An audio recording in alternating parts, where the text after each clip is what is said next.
Pemerintah Aceh memastikan bahwa operasional kapal Aceh Hebat 1 pada rute Calang Semelu tidak dialihkan, menyusul berkembangnya informasi mengenai rencana pembukaan rute baru menuju Penang, Malaysia.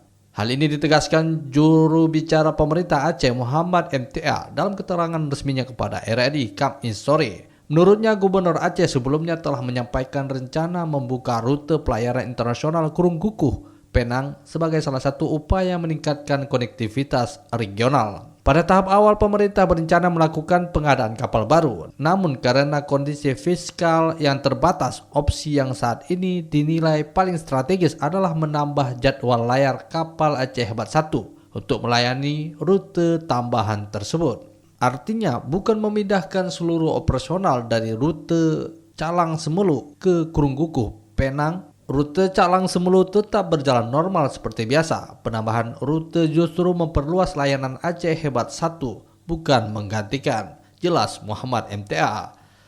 Saat ini tim dari ASDP tengah melakukan kunjungan langsung ke Penang untuk memastikan kesiapan teknis, termasuk kesesuaian standar pelabuhan dengan spesifikasi kapal Aceh Hebat 1. Evaluasi ini juga mencakup kemungkinan skema alternatif jika dibutuhkan.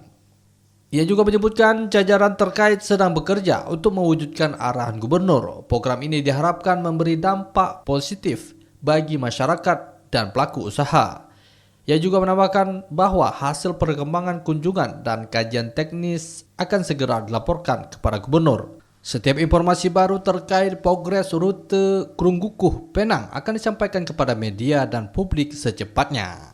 Sementara itu, Kepala Dinas Perhubungan Kabupaten Semelu, Mulyawan Rohas, saat dikonfirmasi RRI juga menyatakan bahwa sampai saat ini kapal Aceh Hebat 1 masih tetap beroperasi. Reporter RRI Melabu Irham Syah melaporkan.